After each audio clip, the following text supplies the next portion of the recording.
Hola chicos, buena tarde, ¿cómo se encuentran hoy? Buenas tardes, maestra. Buenas Es- tardes, maestra. Gracias, Sara. Espero que muy bien. Natanael, Kemi, Chalexa, espero que hayan tenido un muy buen día. Y hoy sí hubo clases, ¿verdad? Hoy sí tuvieron clases en la escuela. Sí, Sí, hoy maestra. sí. Qué bueno, si no ya se nos hace costumbre, ¿no?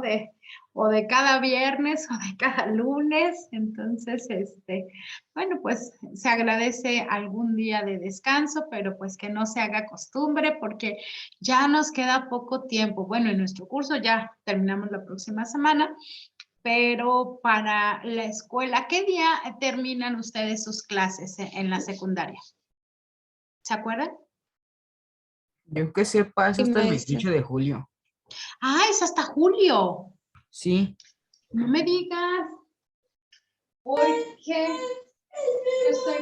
estoy viendo aquí mis, déjame ver, semestrales. Terminamos el 28 de junio en prepa. Entonces, es por eso pensaba que ustedes también en junio terminaban, pero les recorrieron un mes más. Entonces, Sí, maestra, un mes. un mes sí, porque, bueno, nosotros en bachillerato a finales de junio ya estamos terminando, entonces por eso decía yo, caray, pues les falta. Bueno, pero al menos ya tienen este tramo recorrido de la parte de su curso de Comipems. ¿Cuándo aplican exámenes de Comipems? El el 19 26. de 19 de junio. Ok, no, pues sí, ya es un tiempo muy, bueno, corto en función de nosotros, ¿no? Tenemos la próxima semana, lunes y viernes de la próxima semana, pero pues bueno, yo espero que estén estudiando mucho y que les vaya muy bien, estoy segura que así será.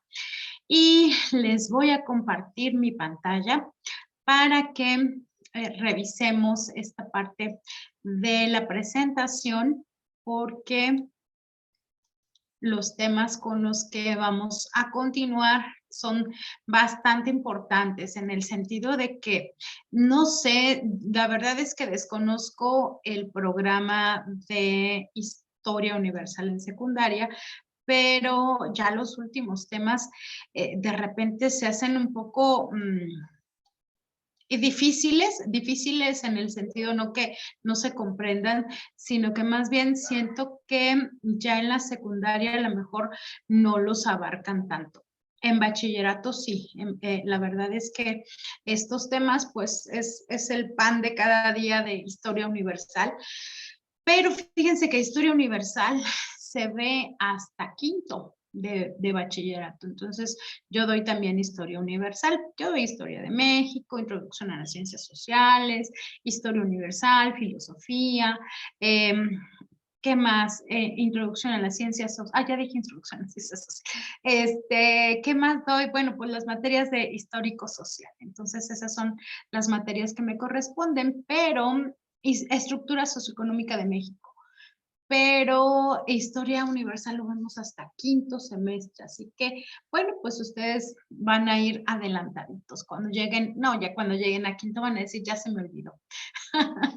Vamos entonces con esta parte. Me dicen, por favor, si ya estoy compartiendo, Natanael, cuéntame. ¿Ya puedes ver mi pantalla? Sí, maestra. Muchísimas gracias. Bueno, pues estamos con esta parte de nacionalismo. Me avisan si me trabo, si ya no me ven, si no me escuchan bien, cualquier cosa, vemos cómo lo resolvemos. Entonces, estamos en esta parte que ya habíamos mencionado, la parte del nacionalismo, de estos movimientos que van a surgir precisamente cuando las naciones empiezan con sus movimientos de independencia y bueno, pues se vuelve necesario que cada nación adquiera sus propias características de nación. La parte del imperialismo también ya lo habíamos revisado, pues ya nada más es señalar que el imperialismo tiene que ver precisamente con una nación más poderosa, en este caso un imperio, que se va a adueñar de los territorios de manera geográfica, es decir, va a trasladar su dominio hasta esta nación a través obviamente del dominio militar y entonces política y militarmente, económicamente, pues se van a adueñar de estas naciones. Entonces, después de esto, pues van a implementar su dominio con colonias. Entonces, ahí van a tener un lugar en donde estas naciones van a explotar los recursos de esta nación que es más débil y obviamente va a generar para los imperios riquezas. Entonces, por eso es que el imperialismo se va a desarrollar de esta manera, ¿no? Van a ser pocos los imperios europeos principalmente que van a realizar este tipo de acciones, pero bueno, pues van a obtener beneficios económicos.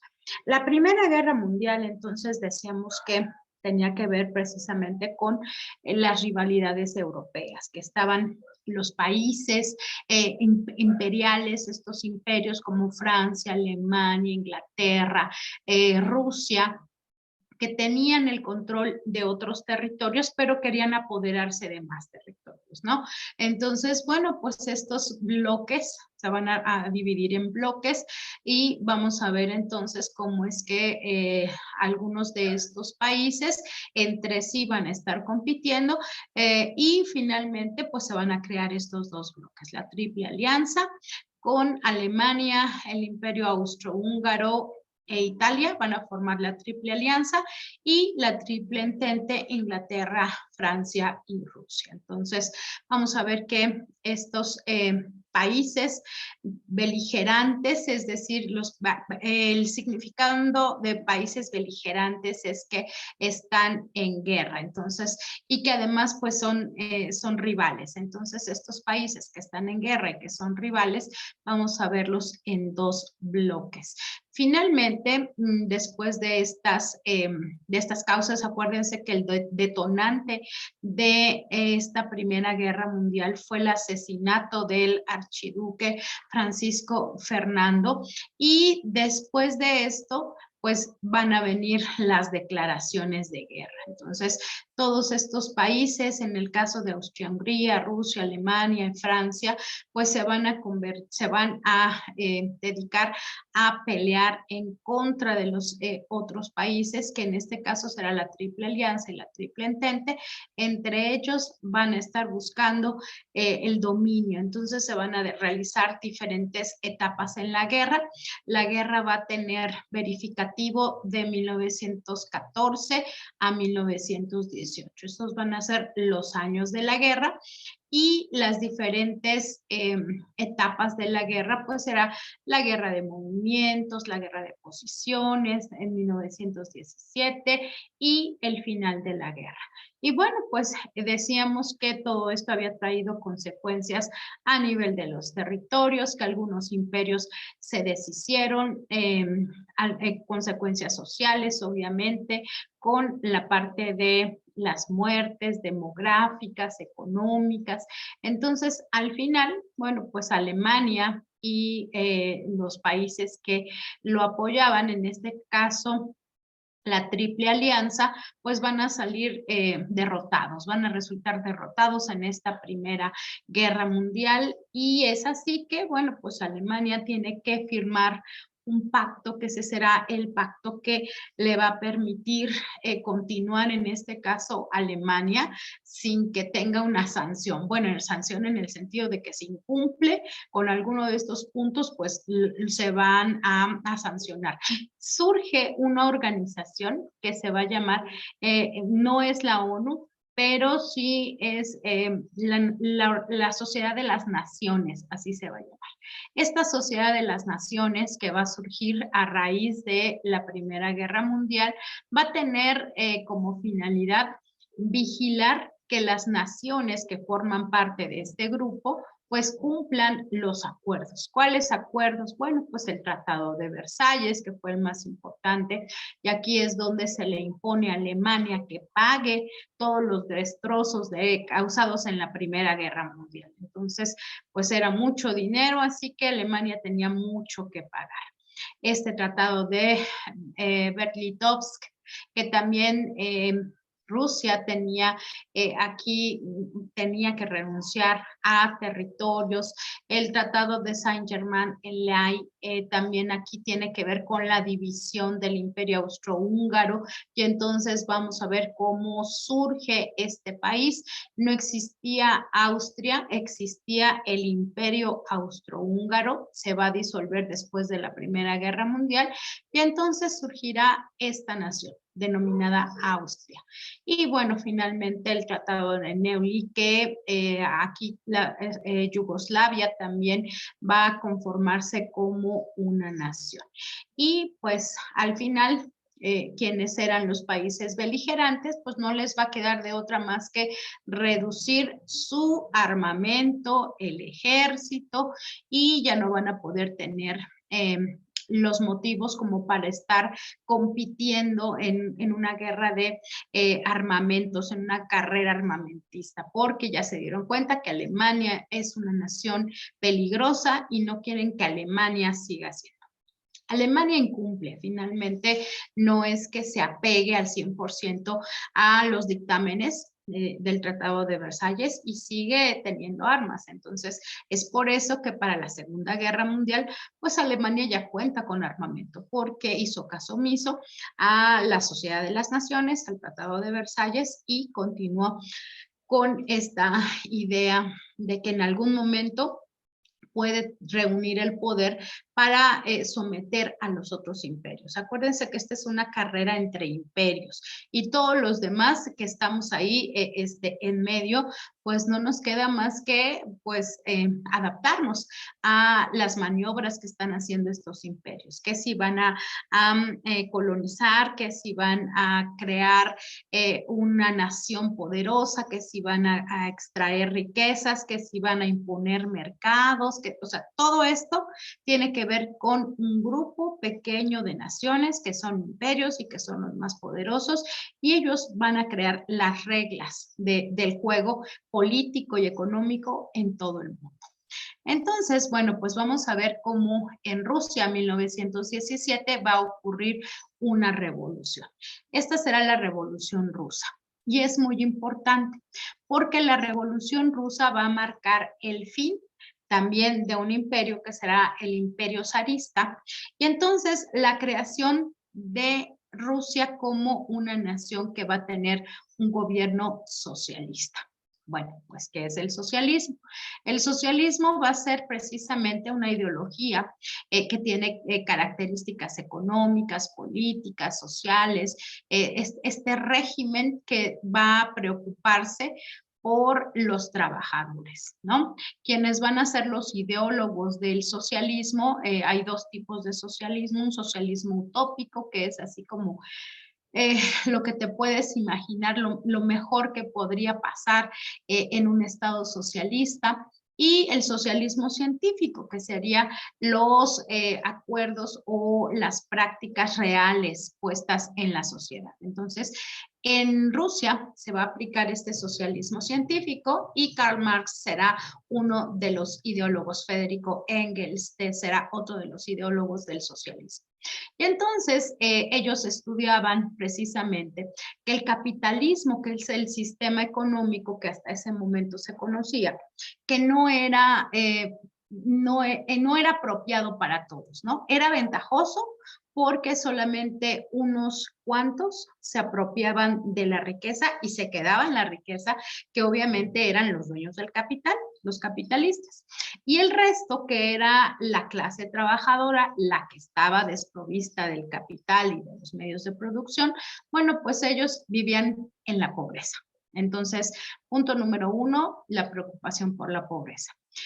La propiedad comunitaria de los medios de producción. Los medios de producción le pertenecían al capitalista. Entonces, él tenía el capital, por lo tanto, pues tiene las fábricas, la maquinaria, la tierra, todo lo que la infraestructura, todo lo que se necesita para poder producir. Bueno, pues entonces esos medios de producción están en manos de los capitalistas, que son los medios. Ese es otro de los puntos del socialismo. Habría que cambiar la propiedad de los medios de producción, quitársela a estos capitalistas que son muy pocos y entonces vamos a repartir la riqueza, vamos a socializar los medios de producción, es decir, que le pertenezcan al pueblo. Otro punto importante para el socialismo era la localización del trabajo como tarea no alienada, es decir, que el trabajo fuera la fuente de sustento para todos los trabajadores, pero que esto no les impidiera realizar otras actividades, ¿no? Que no estuvieran sometidos por la presión de que tengo que trabajar y tengo que pagar los servicios y trabajar para la comida y para la escuela y para pagar una vivienda, en fin, no. Lo que querían los ideólogos del socialismo era que mientras los trabajadores desempeñaran su papel trabajando, pues el Estado pudiera satisfacer sus necesidades. Es decir, el Estado sería a cargo de proporcionarles educación, comida, vivienda y todo lo que necesitaran. Ellos, en cambio, tenían que cumplir con su trabajo. Y el Estado entonces se encargaría de eso. Esta parte del internacionalismo tiene que ver con los bloques económicos, es decir, los países socialistas pues tendrían entonces que apoyarse entre ellos. Los países capitalistas pues tendrían que crear un frente común en contra de los socialistas. Vamos a ver que después de la Segunda Guerra Mundial va a haber la división del mundo en dos polos. Por eso se va a llamar mundo bipolar.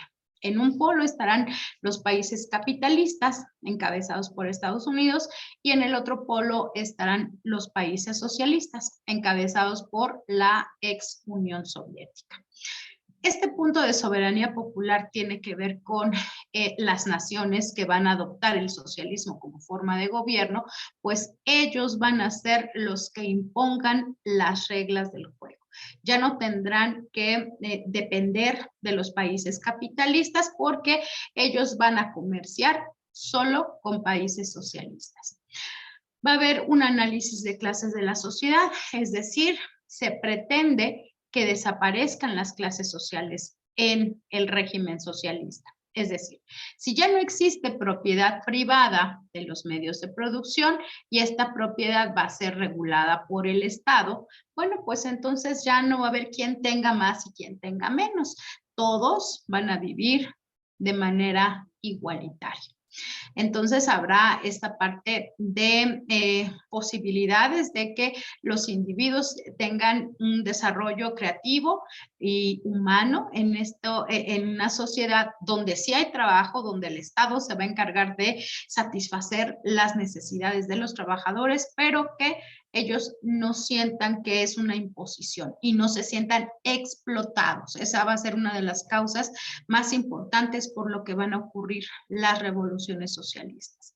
Y finalmente, el individuo tendrá que someterse a la sociedad en función del bienestar, es decir, nosotros ya no somos individuos. Ahora nosotros vamos a conformar una nación y esta nación pues obviamente tiene un Estado que es el que va a velar por nuestros intereses y es el que nos va a llevar a un estado de cosas mucho mejores. Voy con las ventajas y desventajas del socialismo. Pónganme atención porque ahorita empiezo a preguntar. Ventajas del socialismo. Ya dijimos entonces que este modo de producción, que así lo llamó Marx, y tiene estas características que ya mencionamos. Todos las diferentes formas de gobierno tienen ventajas y desventajas. Vamos con las ventajas. Los medios de producción son de propiedad pública. Natanael, ¿cuál será la ventaja de que los medios de producción sean de propiedad pública? Dinos. ¿Habrá una ventaja en esto? Sí. Sí, ¿cuál? Haz de cuenta que nosotros vamos a vivir, si nosotros viviéramos en un estado socialista, no existirían dueños de empresas, sino que las fábricas, las empresas, todo lo que se encarga de elaborar mercancías, bienes de consumo, servicios, etcétera, van a ser propiedad pública, no de una persona o de un grupo pequeño de personas, sino de todos. ¿Esto te parece una ventaja?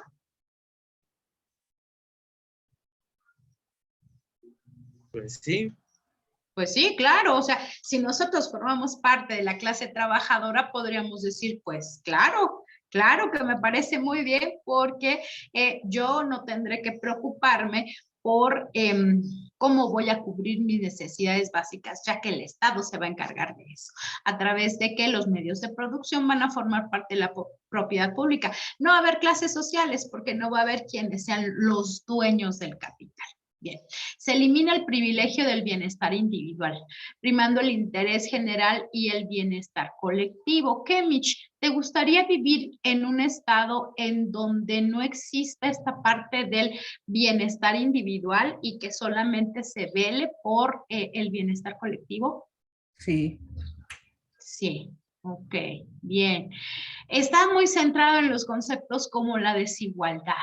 En un estado capitalista, la desigualdad es evidente. Nosotros vivimos en un estado capitalista y nos damos cuenta que los dueños de los medios de producción, los capitalistas, tienen un modo de vida muy distinto a quienes viven en la pobreza.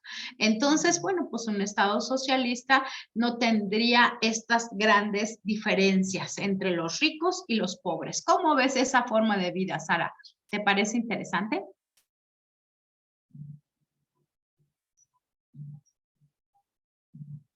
Más o menos. Más o menos. ¿Por qué? ¿Dónde ves? ¿Tú crees que haya truco ahí o no? Pues sí, yo creo que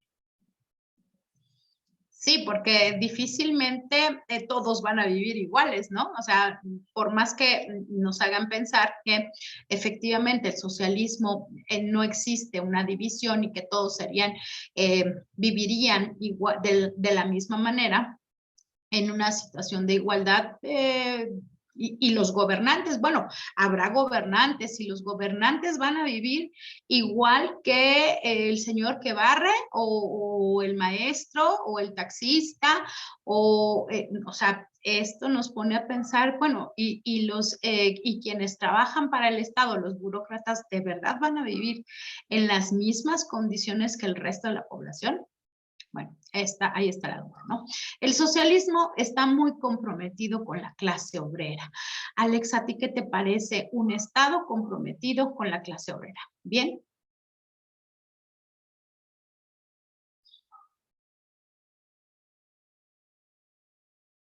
¿O no?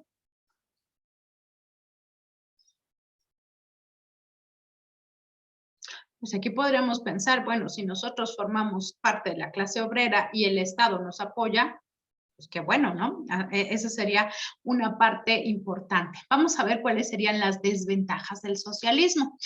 La propiedad pública podría eliminar los incentivos con los que cuenta el empresario para invertir. Aquí no hay inversiones, ¿vale? ¿Cuál es el problema de vivir en un estado donde no hay inversiones extranjeras?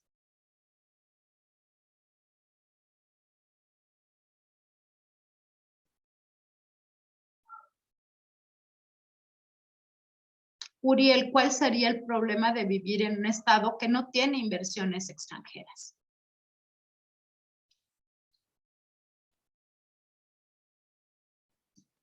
Podría ser que no, no podría crecer.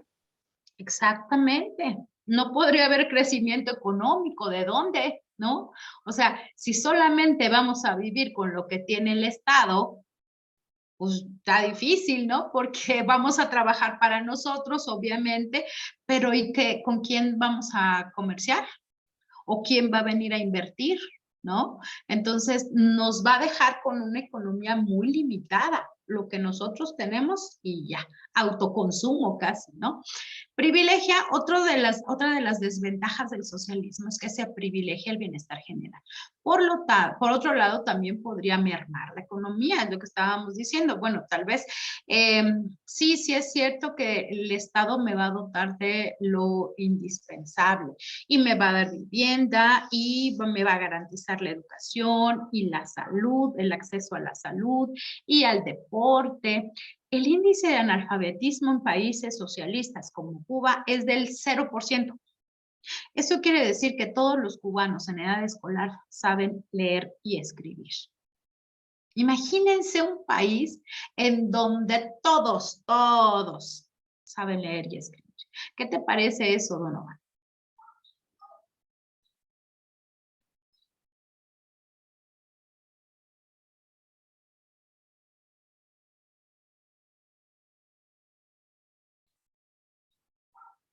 En este tipo de estados, pues entonces la defensa de la clase obrera se hace en detrimento del empresario, es decir, se apoya más a la clase obrera que a los empresarios. Por eso, pues, no existe inversión.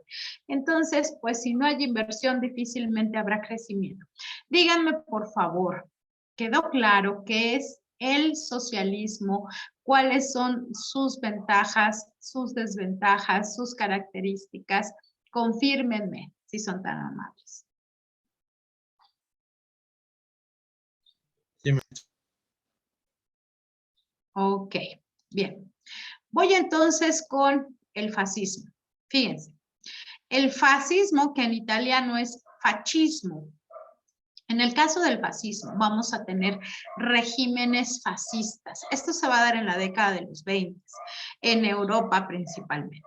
Y cuando hablamos de estados fascistas, pues estamos hablando de los grandes estados que ustedes conocen en las figuras de Hitler, de Mussolini, de Franco, de Hirohito. Entonces, todos estos personajes que en su momento fueron los líderes de estas naciones más poderosas, de estos imperios, bueno, crearon estados fascistas.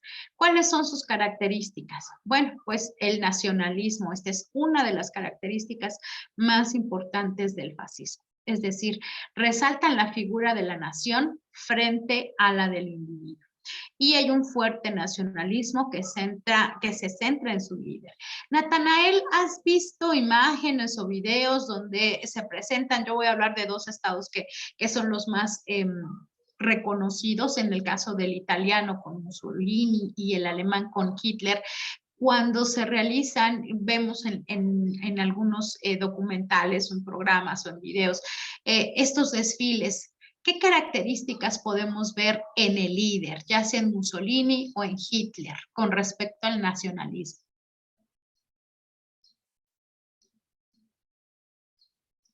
¿Has visto estos programas, estos documentales, estos videos? sí he visto imágenes así. Oye, ¿y qué es lo que ves cuando ves a Hitler o a Mussolini? ¿Qué aparece aparte del personaje?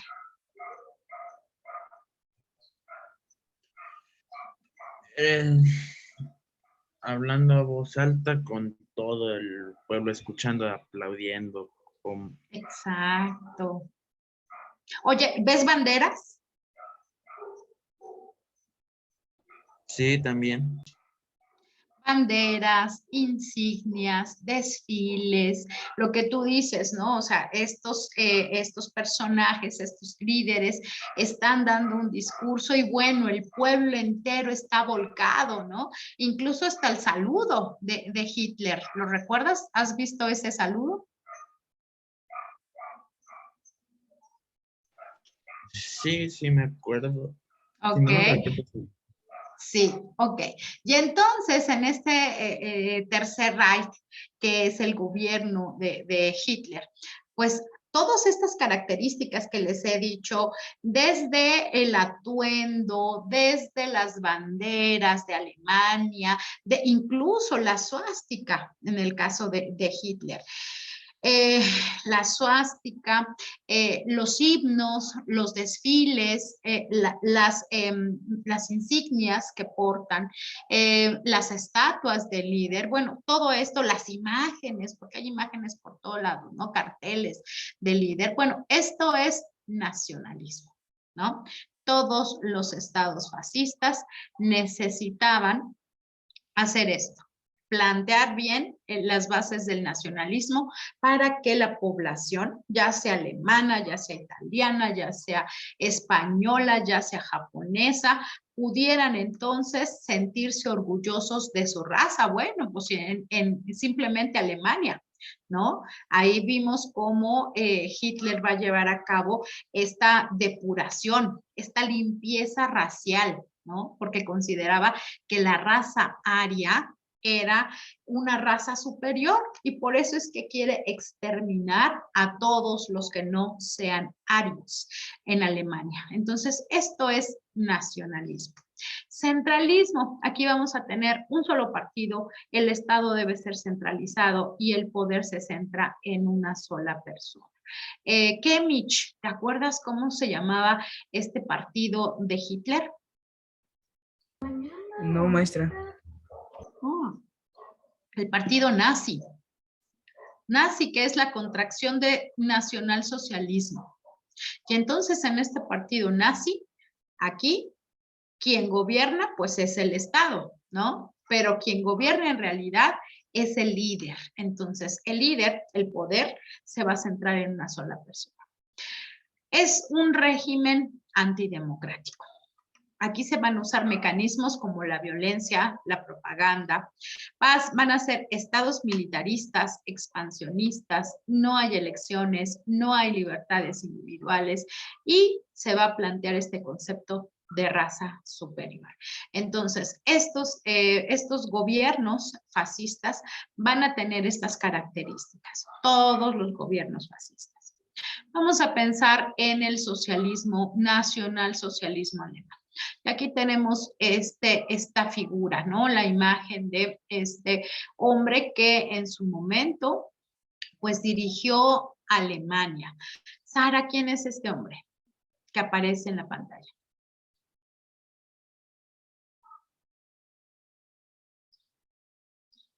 Hitler.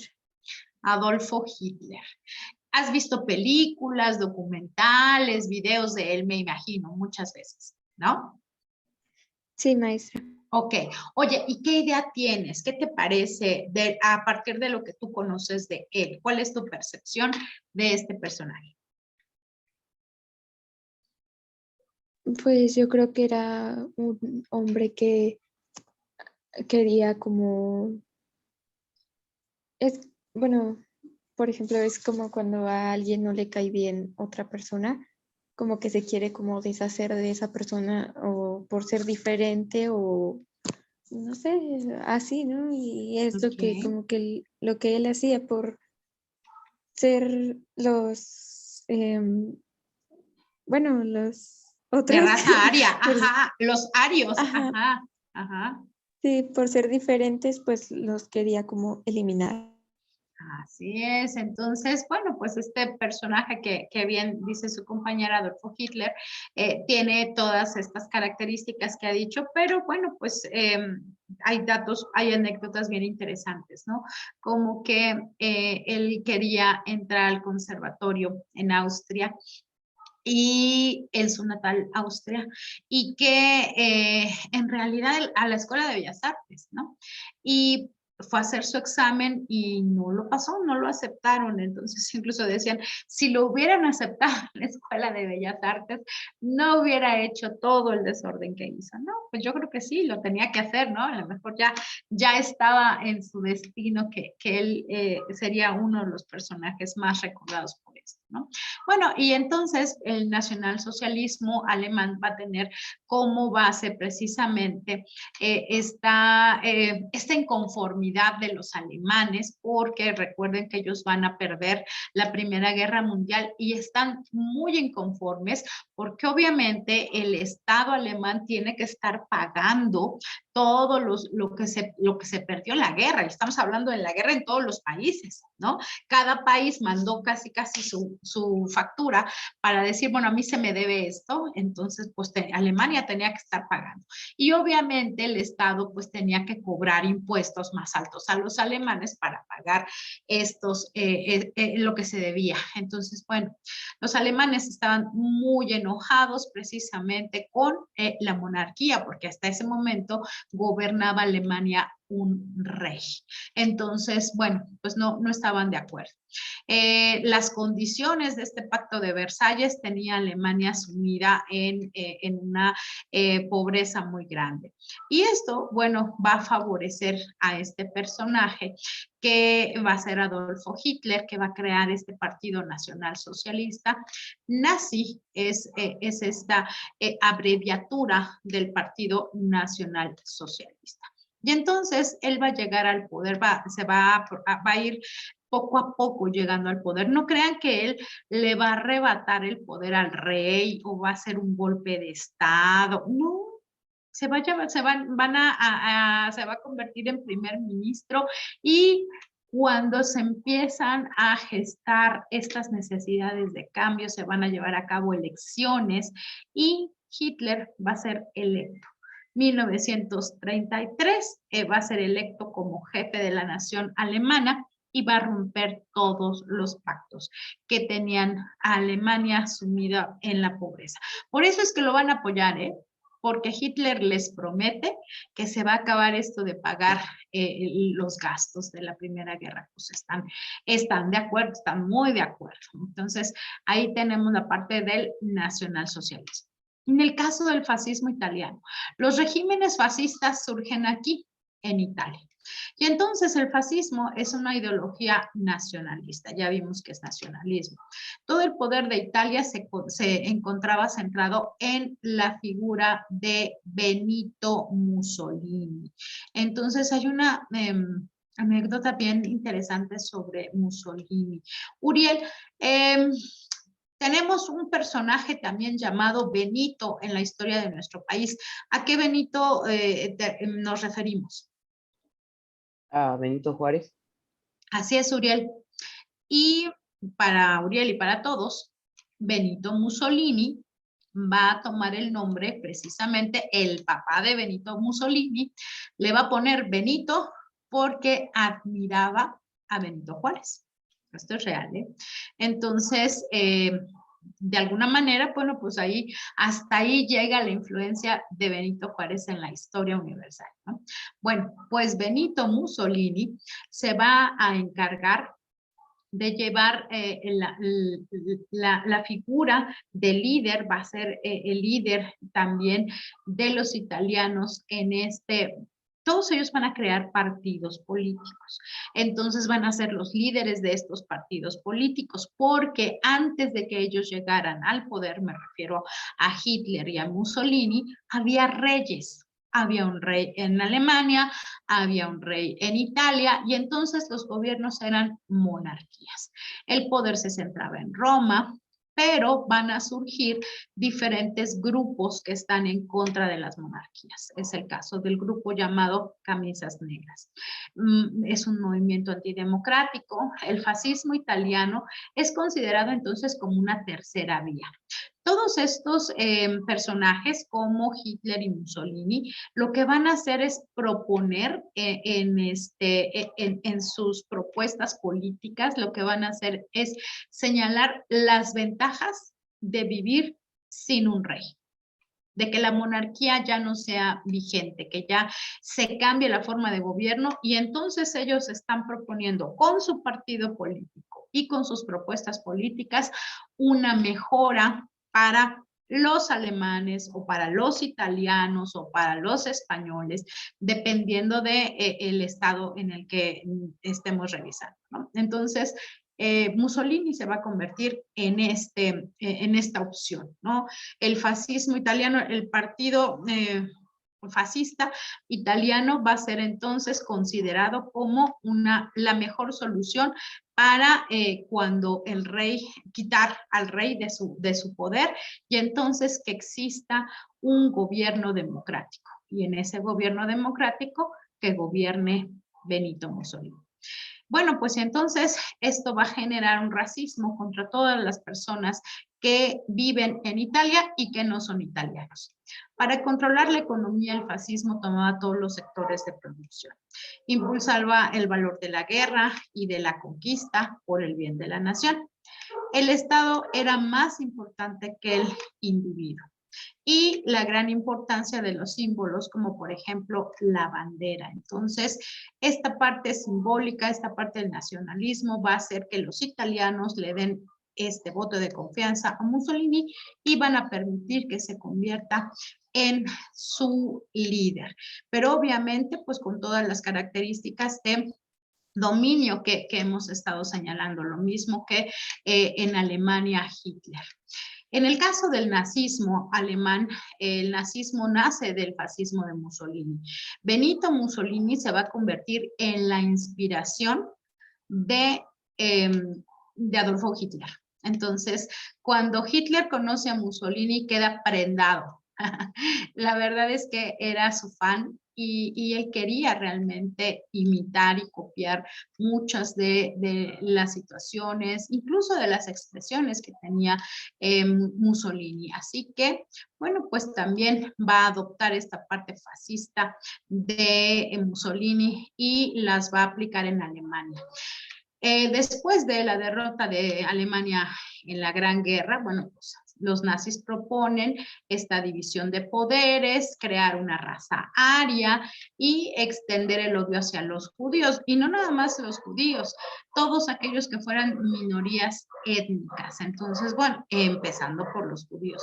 Y pues ya dijimos que hubo una limpieza racial, ¿no? Esta parte del holocausto judío que pues llevaron a los campos de concentración a la población judía y pues ahí los mataban. Obviamente eran campos de concentración, de trabajo, pues primero los mataban trabajando y ya después en los horrores que conocemos.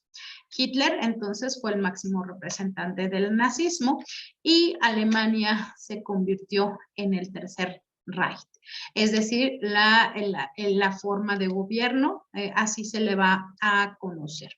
En el caso de España, vamos a tener otro régimen fascista, solo que este será franquismo, se va a conocer como franquismo. Es un régimen totalitario, es decir, que se suprime la Constitución, que solamente hay un partido y que se prohíben otros partidos y los sindicatos. Esto es totalitarismo. Totalitarismo es sinónimo de fascismo, ¿sí? Cuando ustedes escuchan un régimen fascista, bueno, pues entonces vincúlenlo con un régimen totalitario. También vamos a ver el surgimiento de caudillos. Un régimen fascista tiene caudillos. En este caso son los líderes. Y en el caso de España, el líder era Francisco Franco. Por eso es que se va a llamar franquismo. Fíjense, en el caso de Adolfo Hitler, pues no se va a llamar hitlerismo, pero sí se va a llamar nazismo, que hace referencia al Partido Nacional Socialista. Y en el caso de Italia, pues se llama así, fascismo. Entonces, estos regímenes fascistas tienen estas características. El Estado es unitario y centralista. Esto quiere decir que la población se sabe parte de la nación española y entonces se suprime sus derechos individuales a los derechos del Estado. Va a haber una represión en todos los estados fascistas, es decir, se van a perseguir a todos los opositores al régimen. Y quien no esté de acuerdo o lo desaparecen o lo matan, ¿no? Y también hay un control de los medios de la comunicación. hay censura y propaganda. Recuerden, Francisco Franco va a ser la figura representativa del franquismo. Hasta aquí vamos bien con los regímenes fascistas. Díganme, por favor, ¿alguna duda, pregunta? No, maestra. Ok. Llegamos así. Perfecto. Este periodo se conoció como periodo de entreguerras. Todos los regímenes fascistas va a ser un periodo de entreguerras. Llegamos a la Segunda Guerra Mundial. Entreguerras porque pasó la Primera Guerra Mundial, después estos estados fascistas y después viene la Segunda Guerra Mundial. Y en esta Segunda Guerra Mundial, cuando se va a desatar esta Segunda Guerra Mundial, estos gobernantes que están al frente de Alemania, que es Hitler, de Italia, que es Mussolini, de Japón, que es Hirohito, van a ser quienes van a tener en sus manos las decisiones para iniciar esta Segunda Guerra Mundial, que abarca de 1939 a 1945. ¿Cuáles fueron las causas de la Segunda Guerra Mundial? Bueno, los términos del Tratado de Versalles con los cuales Alemania no estaba de acuerdo. El surgimiento de los regímenes totalitarios, que ya vimos que es el fascismo en Italia, el nazismo en Alemania. Falangismo es igual que franquismo. Lo que pasa es que el partido de España se llamaba así Falange, la Falange Española. Entonces, por eso es que adopta este nombre. Falangismo es lo mismo que franquismo. Y en Japón, el militarismo. Estos van a ser entonces las diferentes formas de gobierno fascista que existen en Europa y aquí Asia. Aquí también hay una tensión entre China y Japón, aquí hay una guerra, aquí esta invasión Alemania a Polonia va a detonar la Segunda Guerra Mundial. ¿Quién inicia nuevamente la guerra? Alemania. Al igual que en la Primera Guerra Mundial, Alemania declara la guerra. Bueno, pues aquí, Segunda Guerra Mundial, Alemania nuevamente se convierte en protagonista, va a invadir Polonia y ahí inicia la Segunda Guerra Mundial. ¿Quiénes estuvieron involucrados en esta guerra? Nuevamente, dos bloques. En este caso tenemos a las potencias del eje y lo pueden recordar perfectamente como el eje Berlín, Roma, Tokio. Así se le conoció. Estamos hablando de Italia, Alemania y Japón. Eje Berlín, Roma, Tokio. Y los países aliados, que en este caso era Francia, Inglaterra, Estados Unidos y la ex Unión Soviética. Estamos señalando los más destacados, los que tuvieron guerras, los que perdieron soldados en estas confrontaciones bélicas. Otros países también se adhirieron, sí, otros también se unieron. Bueno, hasta México participó en la Segunda Guerra Mundial, ¿no? Pero obviamente pues no tuvieron una participación tan destacada. Por eso es que solamente cuando señalamos los bloques, solamente mencionamos a las potencias del eje y a los países aliados. Consecuencias, también va a haber diferentes movimientos o diferentes etapas en la guerra.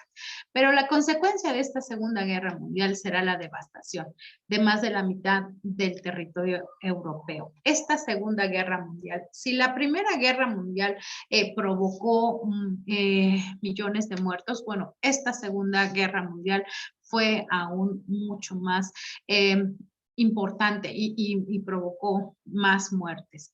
El holocausto judío y genocidio de casi 2 millones de, en este caso, judíos, chinos, minorías étnicas.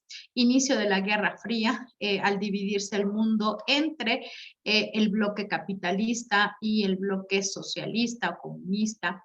La división del territorio alemán. Alemania, cuando pierde la guerra, bueno, al final va a perder la guerra, se va a dividir en 4 partes.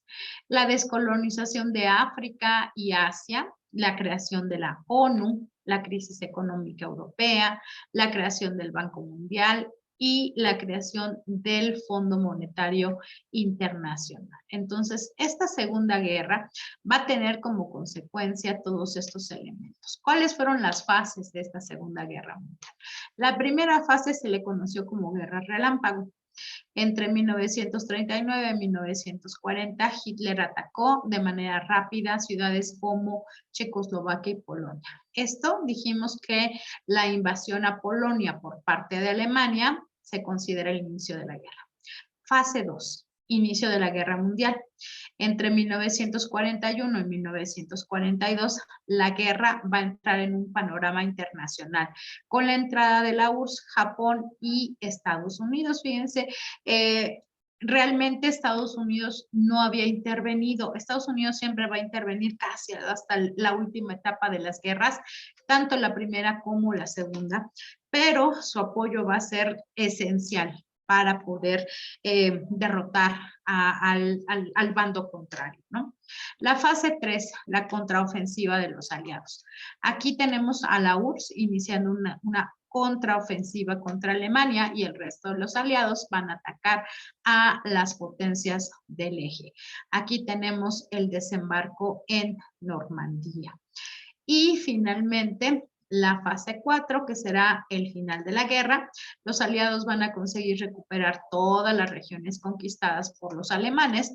Japón se va a rendir tras el ataque con las bombas atómicas por parte de Estados Unidos. Entonces, fíjense, en la fase 3 van a quitar a Italia, ¿no? Este desembarco en Normandía es Italia ya fue.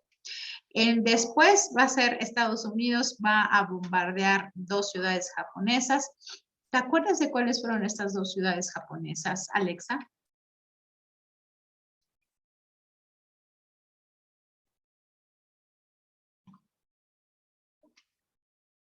Vale, ¿tú te acuerdas de cuáles fueron estas 2 ciudades que bombardearon los Estados Unidos, al ejército norteamericano en Japón?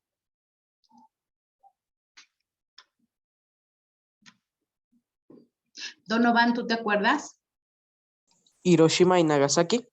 Así es, Hiroshima y Nagasaki. Previo al bombardeo estadounidense hubo un ataque precisamente de los japoneses a una base militar naval. ¿Te acuerdas cuál fue esta base? En Hawái. ¿Cómo, maestra?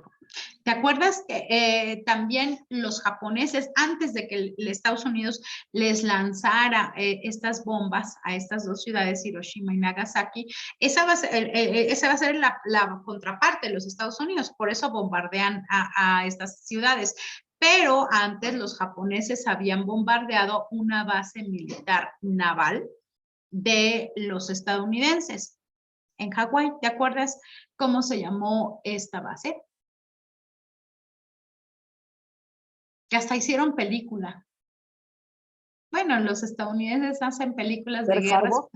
Así es, Pearl Harbor. Perfecto.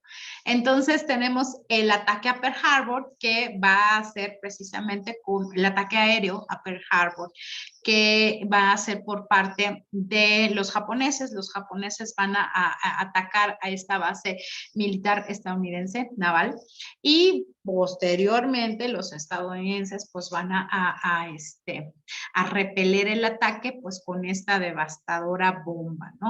Y esta bomba nuclear que pues va a traer como consecuencia también la destrucción de estas 2 ciudades, y también ahí Japón pues se rinde, ya no tiene más que hacer. Si ya no está Alemania, si ya no está Italia, si ya no está Japón, acuérdense que este eje era Berlín, Roma, Tokio, pues si ya no está Roma, Italia, y ya no está Japón, pues ya nada más queda solita Alemania. Difícilmente un país podría contener el ataque del resto de los países. Entonces, bueno, pues termina la Segunda Guerra Mundial, nuevamente pierde Alemania y nuevamente le vuelven a imponer un pago, ¿no? Tiene que volver a pagar los destrozos de la Segunda Guerra Mundial y bueno, pues otra vez Alemania a la lona económicamente porque pues ya debe mucho, ¿no? Todavía no acababa de pagar lo que se debía de la primera y ahora ya tenía que pagar lo que se debía de la segunda, ¿no? Los avances científicos y tecnológicos en estas décadas entre 1920 y 1960.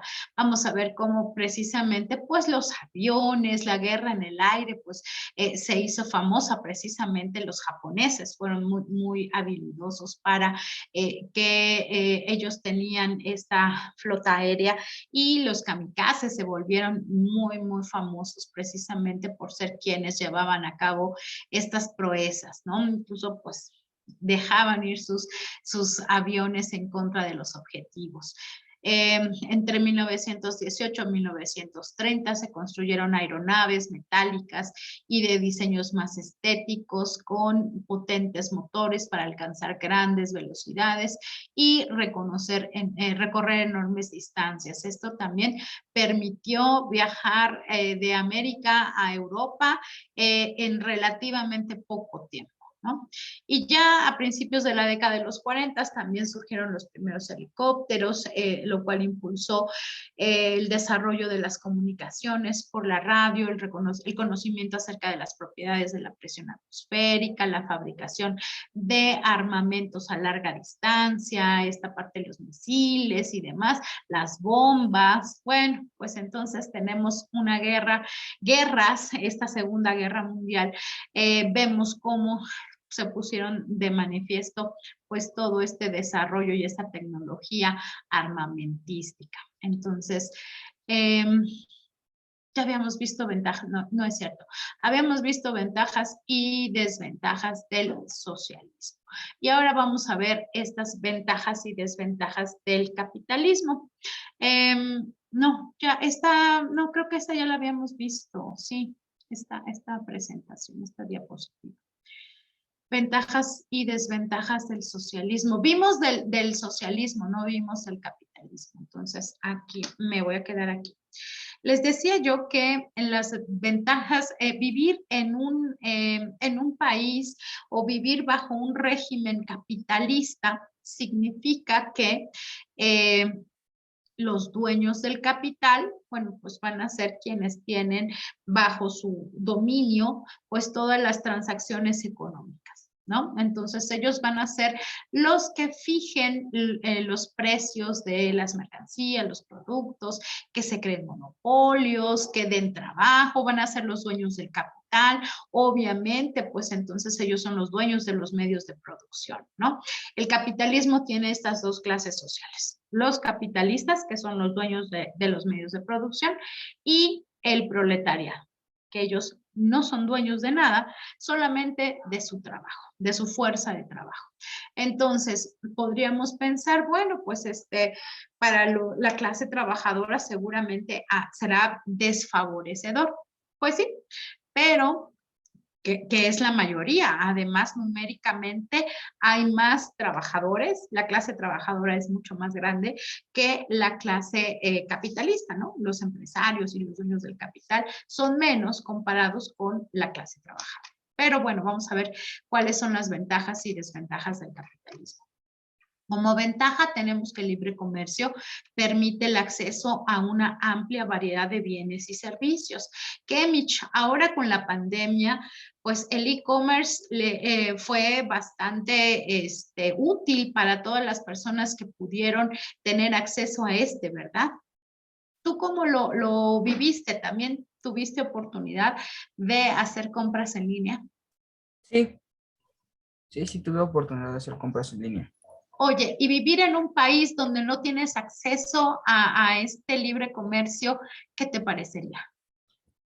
Son algo complicado, ya que pues, es difícil para ti acceder a los productos que necesitas, y más en esta pandemia. Claro, entonces, bueno, imagínate, no podíamos salir, pero teníamos la posibilidad de pedir o hacer compras en línea. Pero en los países socialistas, bueno, pues eso no se puede. Se promueve la igualdad de oportunidades. Entonces, estamos en las ventajas, ¿eh? Sara, ¿tú crees que vives en un país donde se promueve la igualdad de oportunidades? ¿Por qué? Sí, porque Pues sí, hay como, no sé, por ejemplo, para trabajar, sí hay muchas, bueno, hay opciones, pero falta Ujú. que acepten. Sí, claro, o sea, y lo mismo, ¿no? O sea, si tú quieres estudiar, nadie te va a decir, no, ¿sabes qué? Sara, no puedes ir a la universidad, ¿no? Está prohibido para ti ir a la universidad o ir a a tener una educación media superior. Entonces, no, sí, claro que lo puedes hacer, ¿no? Claro, si es que logras acceder. Esa es otra cosa, ¿no? El Estado no te va a garantizar la educación, pero de que puedes hacerlo, hay opciones. Se respeta la propiedad privada y entonces en el capitalismo existe propiedad privada. Entonces, ¿cómo se adquiere la propiedad privada, Alexa, en una sociedad capitalista?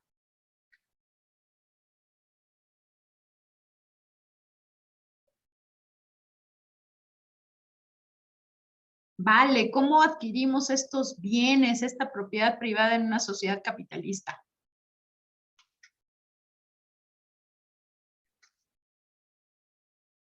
Donovan, ¿cómo adquirimos los bienes en una sociedad capitalista? ¿Cómo nos hacemos de propiedad privada?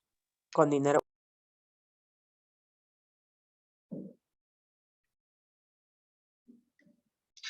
No sé si contestaste, perdón, no te escuché. Con dinero. Ok, perfecto. Con dinero, efectivamente. Entonces tenemos que generar dinero para poder tener acceso a las mercancías que se venden en un mercado. No me refiero solo al mercado X, sino el mercado en donde se ofertan todas las mercancías.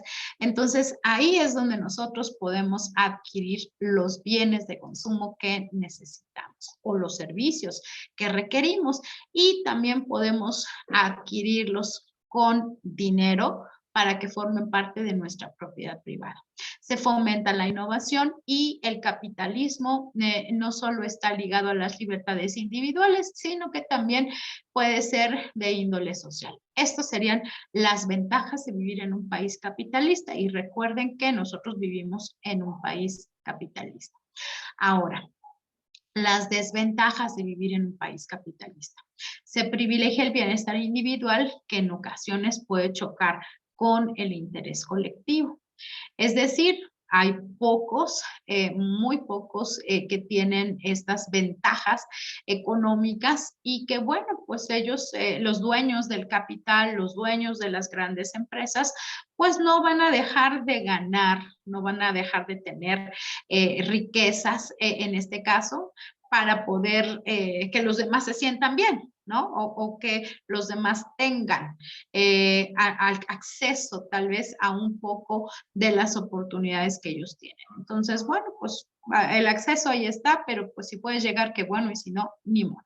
Se suele dejar en segundo plano el tema de la desigualdad, es decir, mientras los capitalistas tengan satisfechas sus necesidades y sigan creciendo económicamente y sigan teniendo el poder económico que tienen, bueno, pues los demás, si no lo pueden hacer, eso no es asunto que les interese mucho a los dueños del capital. No se les suele dar prioridad al tema del medio ambiente. Es decir, hay dueños de empresas que no hacen mucho por el bienestar de los ciudadanos, porque tal vez las empresas están generando una gran contaminación, y vemos cómo los desechos de estas fábricas van a los ríos, o la contaminación medioambiental a través de los gases, etcétera, ¿no? Y bueno, pues esto no es nada más una idea, lo estamos viendo, el cambio climático es inminente. Y no se prioriza el abastecimiento de bienes y servicios básicos a la población. Esto quiere decir que, bueno, pues mientras la población pueda acceder a la compra de bienes y servicios mediante el pago de estos, mediante el dinero, bueno, pues entonces los dueños del capital de estas mercancías, de estos servicios, los pueden ofertar. ¿A quién? A quien pueda pagarlos, pero quien no los pueda pagar, pues entonces ellos no los van a regalar. Así que, bueno, pues estas son las ventajas y las desventajas del capitalismo. Del socialismo ya los habíamos señalado. Llegamos a la parte de la globalización. Y bueno, pues en esta parte de vivir en una era de globalización económica, pues también tenemos que señalar que la parte del crecimiento del comercio internacional, pues tiene que tener mayor alcance, es decir, las trabas proteccionistas se tendrían que eliminar. Las naciones tendrían que poder comerciar unas con otras sin que existan restricciones, entonces estas restricciones generalmente tienen que ver con los impuestos o con la calidad de las mercancías o con los materiales, en fin.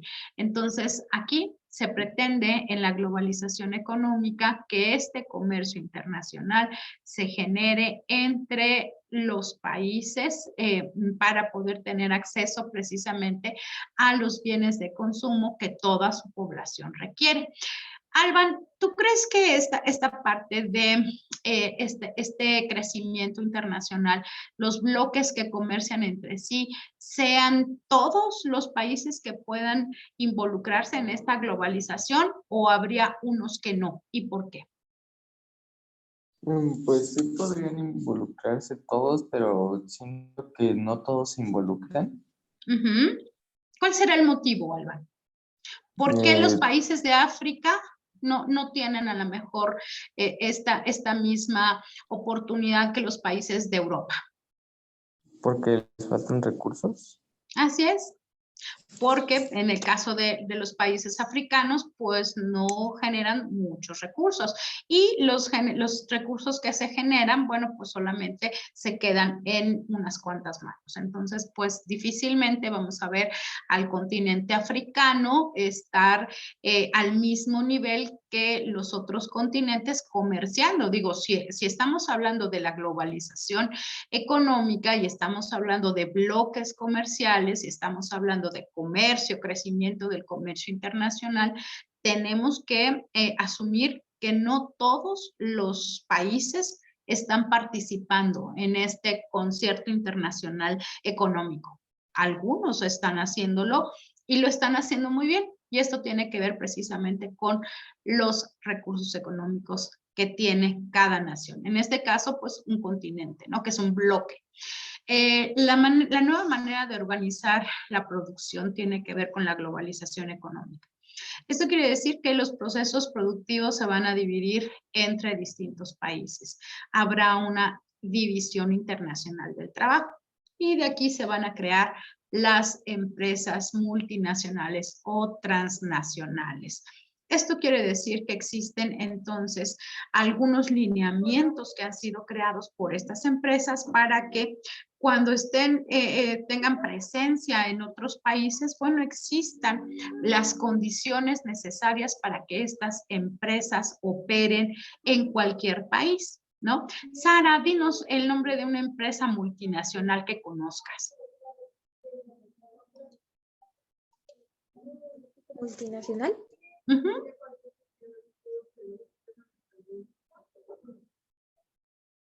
Ay, no lo sé. Piensa en un producto que se vende en todos los países del mundo. ¿Qué creas tú que se vende en todos los países del mundo? Supongo que es como de el L'Oréal París.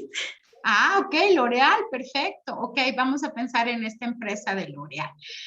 Una empresa multinacional. ¿Tú crees que un shampoo, pensemos, se hace shampoos, ¿verdad? ¿O no? ¿O no hace shampoos? Creo que es puro maquillaje. Ah, ok. Mira nada más, yo que soy No. tan consumidora de L'Oréal.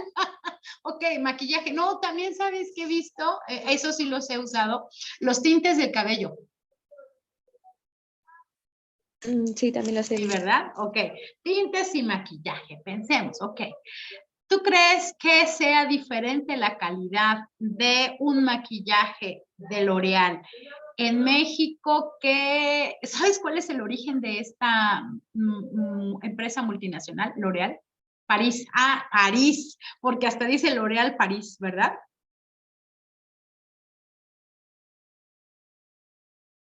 ¿Crees que haya alguna diferencia en estos productos franceses que se hacen en este país y los que venden en México o deben ser iguales?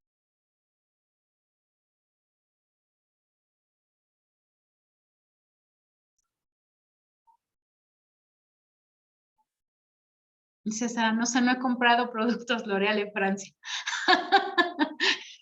No sé, yo tampoco, pero no debería ser, porque estas empresas multinacionales, pues obviamente tienen una serie de lineamientos que desde los materiales con los que se fabrican sus productos hasta los procesos, ¿no? Todo lo que se pone en movimiento para crear un producto determinado, bueno, pues estas empresas multinacionales pues los ofertan en todo el mundo y seguramente las personas podrán consumir estos, a quien les interese comprar estos productos porque conocen que es una empresa tal vez libre de crueldad animal, que tiene, utiliza ingredientes que no dañan al medio ambiente, en fin, ¿no? Y a lo mejor elegimos este producto, estos maquillajes de L'Oréal, porque satisfacen las necesidades de los consumidores finales, que somos nosotros, y entonces nosotros queremos comprar un producto de estos a un costo obviamente más elevado, porque pues no creo que cuesten lo mismo que los de Avon. No te preocupes, ya estás aquí, Sara. Oye, no creo que cuesten lo mismo que los de Avon, ¿verdad, Sara? No, no creo. No, yo tampoco. Entonces, en este caso, pues el costo del producto nos habla de que es un producto de una calidad más alta. Pero, ¿qué a lo mejor nos podríamos decir, yo prefiero comprar un maquillaje de L'Oréal que un maquillaje de Avon? Pero, ¿qué nos permitiría hacerlo, Sara? ¿Puede repetir, maestra? Sí, claro, o sea, tú y yo vamos a comprar un maquillaje de L'Oréal y de Avon. Yo voy a comprar el de Avon, tú vas a comprar el de L'Oréal. Y entonces, ¿qué nos impulsaría a mí a decidirme por comprar el de Avon y a ti por decidirte a comprar el de L'Oréal? Pues yo creo que porque, no sé, Avon es como un poco más, se podrá decir, económico que L'Oréal Paris. Oye, a lo mejor yo no tengo dinero y me viene bien comprarme un maquillaje. No sé ni cuánto cuestan los maquillajes, entonces, no sé, un maquillaje de L'Oréal, ¿como cuánto costará? ¿Como 300 pesos? ¿Algo así? Creo, sí. Ok, pensemos que nos cuesta 300 pesos un maquillaje de L'Oréal y uno de Avon 100, ¿no? Y entonces pensemos que yo no tengo los 300 pesos para comprarme el de L'Oréal, entonces pues con 100 pesitos ya me compré mi maquillaje de Avon, que de todas maneras es maquillaje, ¿no? Nadie me va a andar preguntando por la calle, ¿tu maquillaje es de Avon o de L'Oréal? Pero la diferencia será entonces el costo, obviamente. Y entonces estos productos que venden las empresas multinacionales y que algunos de ellos, y yo creo que la mayoría de ellos, pues tienen fábricas en cada país en donde los están vendiendo, pues no es precisamente que los traigan de Francia, ¿no? Seguramente pues aquí los van a envasar y a maquilar y demás, pero pues tienen un control de calidad, obviamente. Entonces, el maquillaje que venden en Francia, pues debe ser el mismo maquillaje que nosotros, que Sara está comprando en una tienda. Entonces, bueno, pues aquí están estas empresas multinacionales ofreciendo sus productos para todos, pues para quien los pueda comprar, ¿no? Quien pueda pagar el costo del producto. También la globalización económica tiene que ver con los flujos financieros internacionales que cada vez van más intensos sin ningún tipo de control.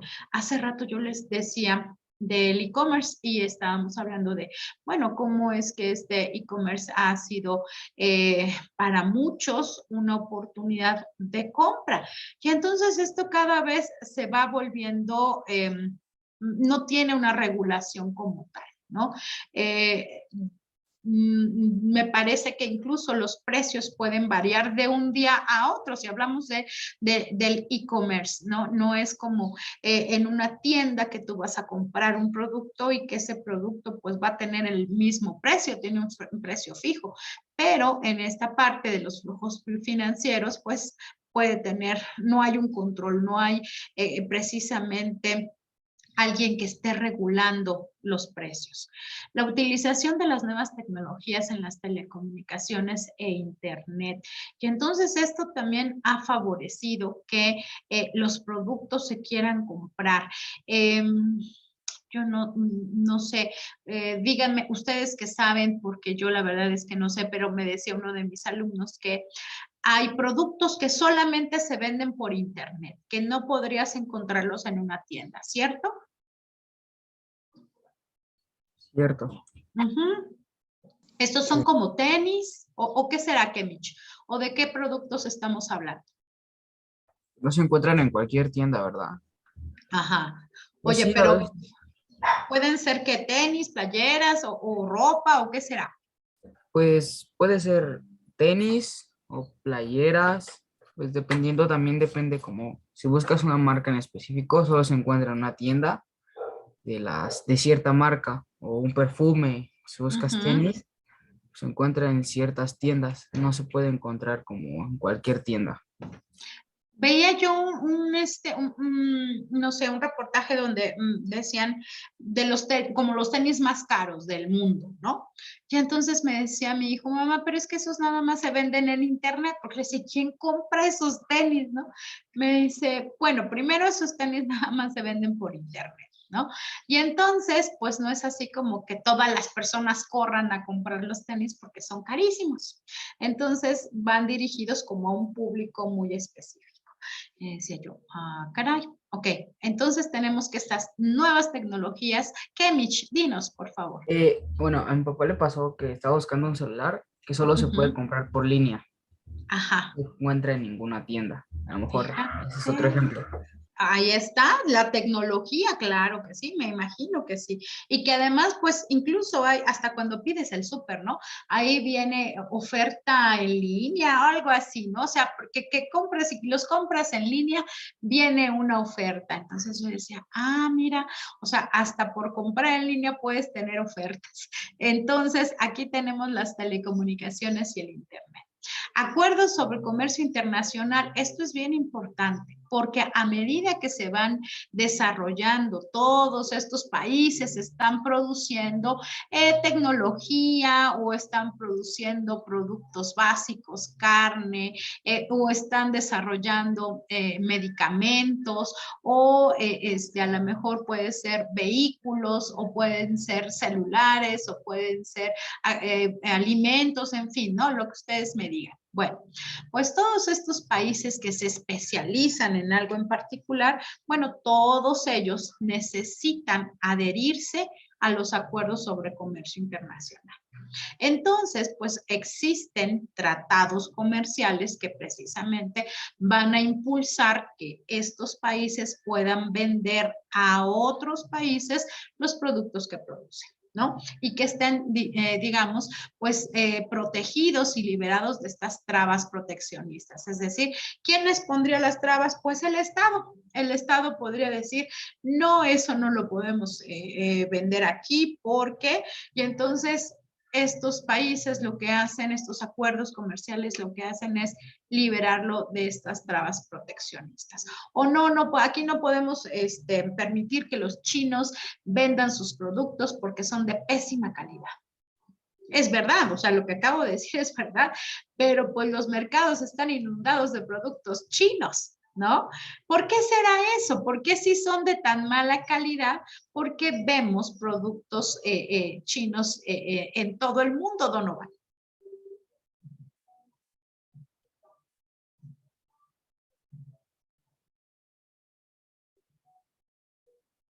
¿Será porque son más baratos?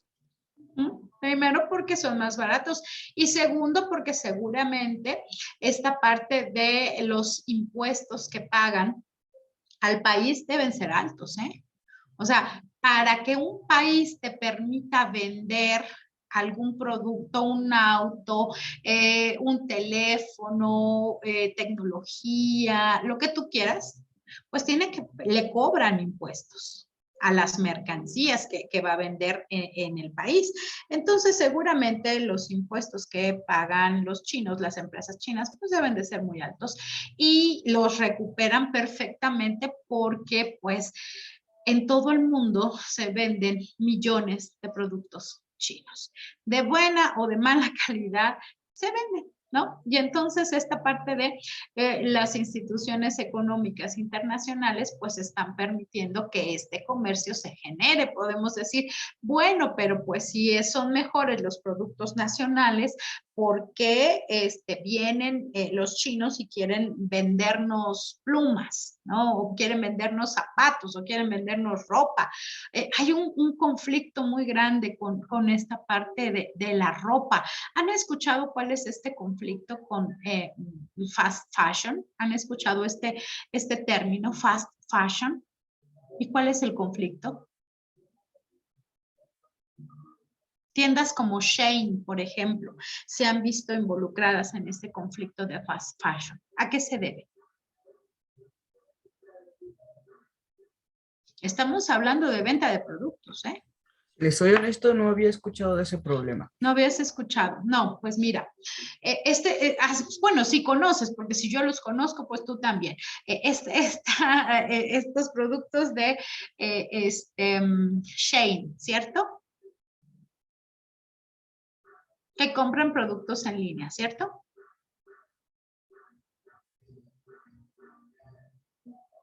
Los productos que venden en este grupo son productos no de muy buena calidad y obviamente pues el material del que están fabricados las prendas es un material que no va a durar mucho tiempo. O sea, la vida útil del producto es muy corta.